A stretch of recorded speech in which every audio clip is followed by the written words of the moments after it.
বাঙালিদের প্রিয় একটা অত্যন্ত জনপ্রিয় খাবার, যেটা সংক্রান্তিতে সবার বাড়িতে হয়েই থাকে কম বেশি।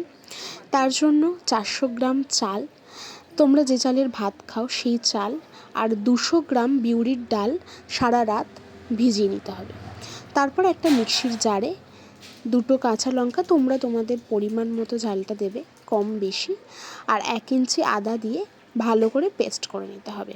চাল ডাল দুটো তোমরা একসাথেও পেস্ট করতে পারো বা আলাদা আলাদাও পেস্ট করতে পারো।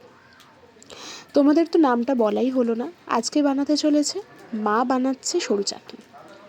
তারপর দেখো বাটা হয়ে গেছে, ওই মিক্সচারটার মধ্যেই দিয়ে দিতে হবে পরিমাণ মতো নুন আর পরিমাণ মতো জল দিয়ে ভালো করে হাত দিয়ে মিশিয়ে নিতে হবে।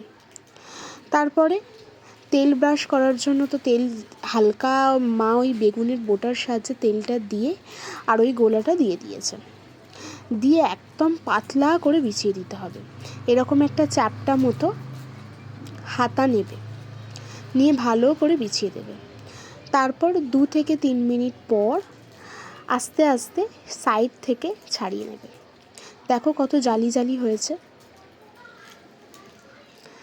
দেখতে এত সুন্দর লাগছে। আবারও মা বানিয়ে নিচ্ছে, তোমরা কিন্তু এরকম পরপর বানিয়ে নেবে।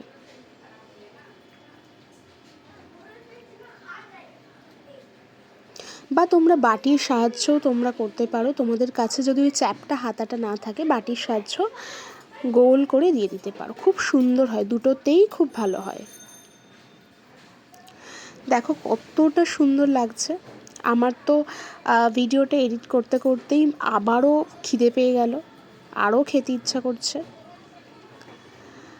হালকা গুড় দিয়ে উফ, সেটা আলাদাই খেতে, তোমাদের আর কি বলবো। তোমরা অবশ্যই বাড়িতে ট্রাই করে দেখো, দুর্দান্ত খেতে, দুর্দান্ত। দাদা এখানে খাচ্ছে, মারাত্মক খেতে ছিল।